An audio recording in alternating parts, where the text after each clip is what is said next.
Hello po, magandang araw po sa ating lahat. Ngayong araw na ito ay may ituturo pong recipe sa inyo si Mama Yeps. Andito na po si Mama Yeps para ituro ang kanyang recipe.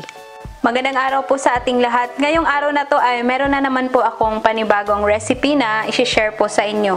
Ito ay ang pork siomai. So ito na po yung ating mga sangkap para sa ating siomai. Gagamit po tayo ng ground pork. Syempre, hindi mawawala. Pag siomai, kakailanganin natin ng wonton wrapper or siomai wrapper. Minced carrots, red bell pepper, onions, spring onions, isang itlog. Para po sa ating mga pampalasa, gagamit po ako nitong oyster sauce. Pero ito ay optional lang po kung meron po kayo. And then, itong sesame oil, seasoning, kahit anong klaseng seasoning ang gusto nyong gamitin, asin, at saka ground black pepper. Ngayon, yung siomai ay kakailanganin po natin ng sauce or yung ating sausawan. So, gagawa din po tayo ng chili garlic sauce. Kakailanganin natin ng isang buong bawang. And then, maraming sili. Sa mga mahilig ng maanghang, pwede nyong damihan ng sili. Itong olive oil or any cooking oil, pwede nyo pong gamitin. At syempre, hindi kumpleto yung siomai pag walang kalamansi at saka yung toyo. So, yan na po yung ating mga sangkap na kakailanganin para sa ating pork siomai. Ngayon ay magsisimula na po tayo. So, una po nating gagawin ay paghalo-haluin muna natin itong ating mga sangkap para sa ating siomai. So, uunahin ko po itong ating giniling na baboy. So, ito ay nasa mga 1/2 kilo po ito. Ngayon, pwede na nating isunod itong ating sibuyas. Kung gusto nyo pong gumamit ng puting sibuyas, pwede rin po. And then, itong ating spring onions. Ito ay hiniwa lang po natin ng maliliit.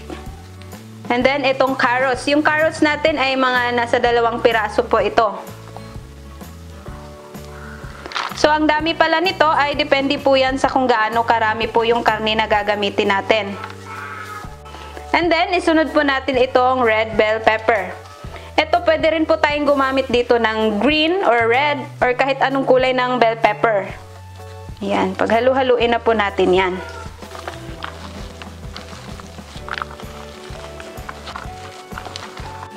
Ayan, pagka napaghalo-halo na natin, ay pwede na nating isunod po yung ating mga pampalasa dito. So, una ko pong ilagay itong ating oyster sauce. Ito ay tansya-tansyahan lang po. Depende naman po yan sa inyong panlasa eh. So, ako ang ilalagay ko dito siguro na sa mga 2 teaspoon. Yan. And then, isunod po natin yung ating sesame oil. Ito pwede rin pong optional lang po ito. Pwede ring wala. So, lalagyan ko din po ng mga 1 teaspoon. And then, lalagyan po natin ng seasoning na pangdagdag lasa po para talagang sasarap po yung ating siomai. Kung gusto nyo pong gumamit ng liquid seasoning, pwede rin po. Mas masarap din po yun. Kung ayaw nyo po ng powder na seasoning. And then, lalagyan natin ng konting asin. At saka yung ground black pepper.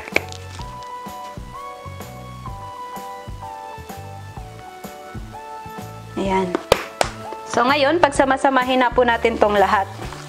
Mix lang natin ng maigi para magpantay po yung lasa ng ating mixture ng siomai.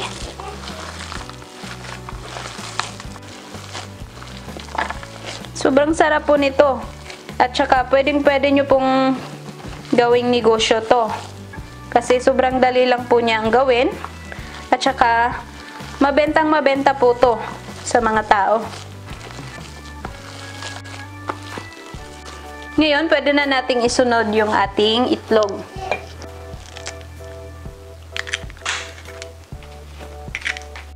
Tapos, i-mix natin ulit para ma-coat ng itlog itong ating mixture.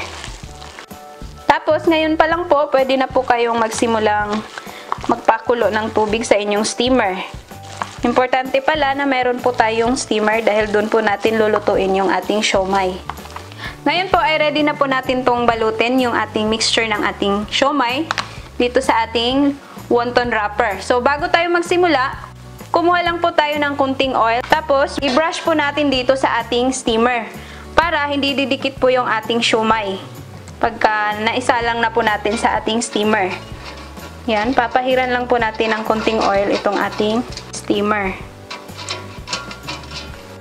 And then ngayon, pwede na tayong magsimula para maibalot na po natin to. So, gagamit po ako ng 1 tablespoon. Ganun po yung dami na ilalagay ko dito sa ating siomai wrapper. Kuha lang po tayo dito sa ating mixture. Tapos, ilagay natin dito sa gitna. And then,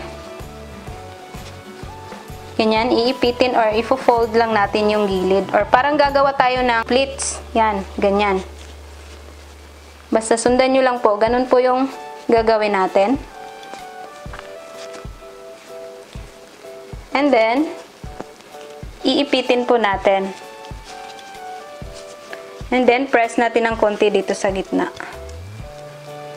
Para mag-level po siya, hindi aapaw. Pero wag masyadong diinan, yung sakto lang. Pero hindi naman po kailangan talaga na perfect po yung kanyang pagkahulma. So, ganyan po. And then, ilalagay po natin dito sa ating steamer. Paulit-ulit lang po natin gagawin hanggang sa matapos po natin na maibalot lahat itong ating siomai.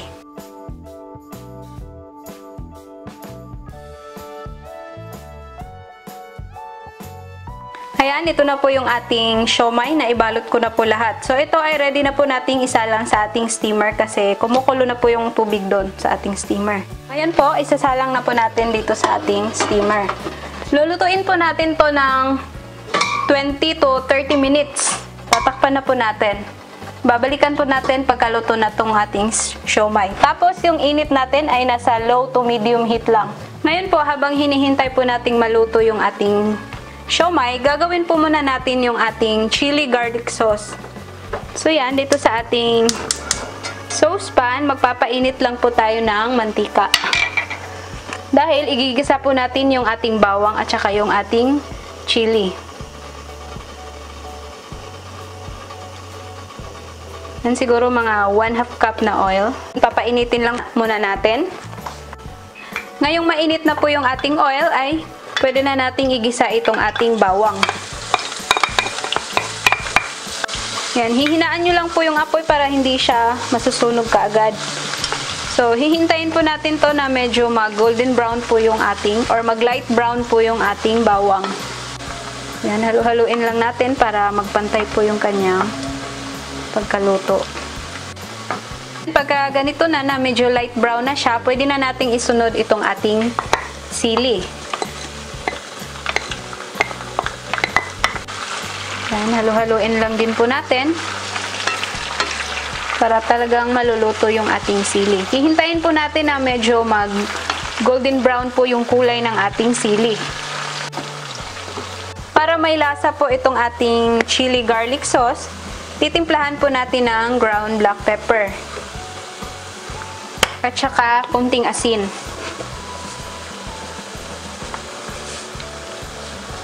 Yan.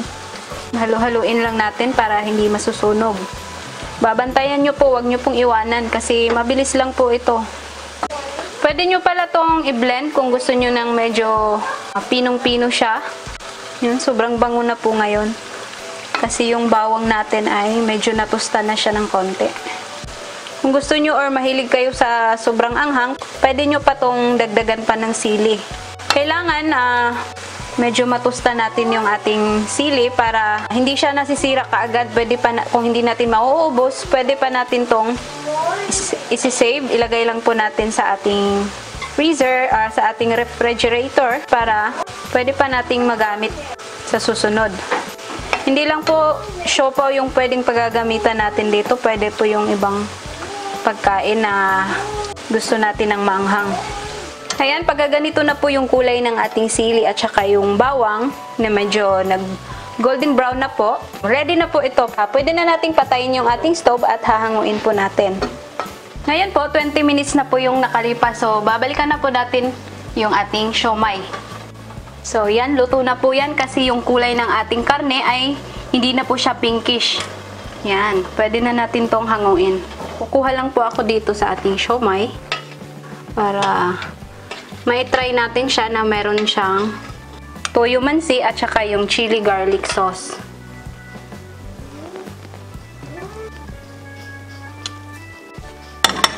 Tapos ngayon, lalagyan natin tong ating ginawang chili garlic sauce.